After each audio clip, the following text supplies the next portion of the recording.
বঙ্গাইগাঁওয়ের মানিকপুরে জরাজীর্ণ অবস্থা কাঠের সেতুর। ধুপুরি লুংঝার সংযোগী মানাহা নদীর ওপরে সেতুর অবস্থা বেহাল। সেতু দিয়ে যাতায়াত করতে পারে না 4 চাকার গাড়ি, ফলে জরুরিকালীন পরিষেবা থেকে বঞ্চিত এলাকার লোকজন। প্রতিদিন ভাঙা সেতুর ওপর দিয়ে যাতায়াত হয় নিত্যযাত্রীদের। এলাকায় প্রায় 15 থেকে 20টি স্কুল এবং কলেজ রয়েছে। প্রাণের ঝুঁকি নিয়ে সেতুর উপর দিয়ে চলছে স্কুল পড়ুয়া এবং কলেজ ছাত্রছাত্রীদের যাতায়াত। যে কোনো সময় সেতু ভেঙে ঘটে যেতে পারে বিপদ, আশঙ্কায় গ্রামবাসীরা। একদিকে সরকারি প্রতিনিধিরা উন্নয়নের ঢাকঢোল পেটাচ্ছেন, কিন্তু বাস্তব ছবি বলছে অন্য কথা। আমার আলুকুন্দা, পানবাড়ি, পালেংবাড়ির পৰা আপোনাৰ যেমন মানুহ ধৰক বিজনেছ অহা যোৱা কৰে, লগতে আমাৰ মানিকপুৰ আঞ্চলিক মহাবিদ্যালয়তো বহুত ল'ৰা ছোৱালী অহা যোৱা কৰে, যিটো আমি অসুবিধা ভোগ কৰি আছোঁ।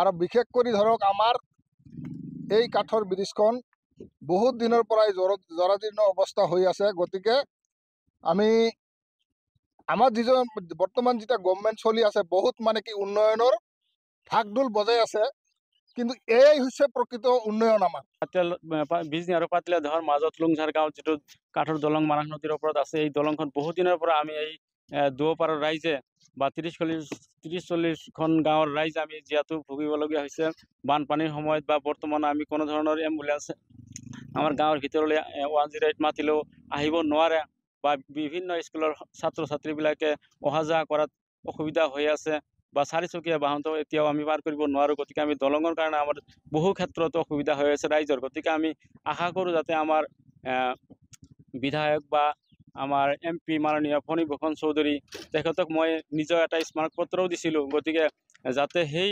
স্মাৰকপত্ৰ ভিত্তি বা ৰাইজৰ এই এনেকুৱা অসুবিধা দূৰ কৰাৰ কাৰণে তেখেতে যাতে এই ব্ৰিজখন পকী ব্ৰিজলৈ উন্নীত কৰি আমাৰ এই বৃহৎ অঞ্চলৰ যাতে সকাহ দিয়ে, তাৰ কাৰণে আমি অনুৰোধ জনাইছোঁ।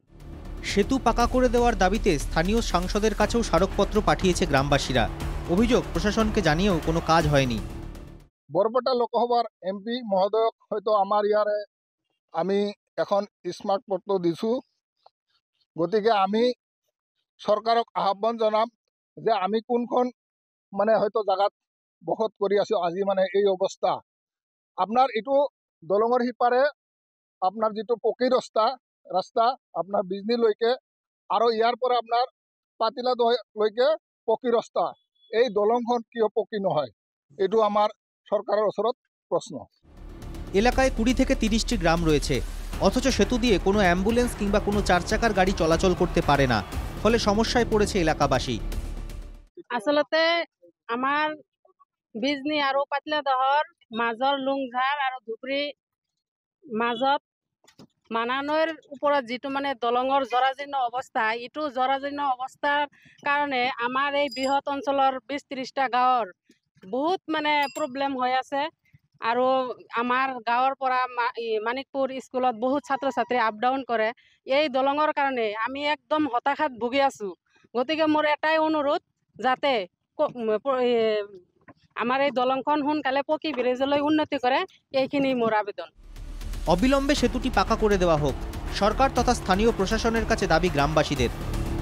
মানিকপুর থেকে রফিক আলমের রিপোর্ট, NK TV বাংলা।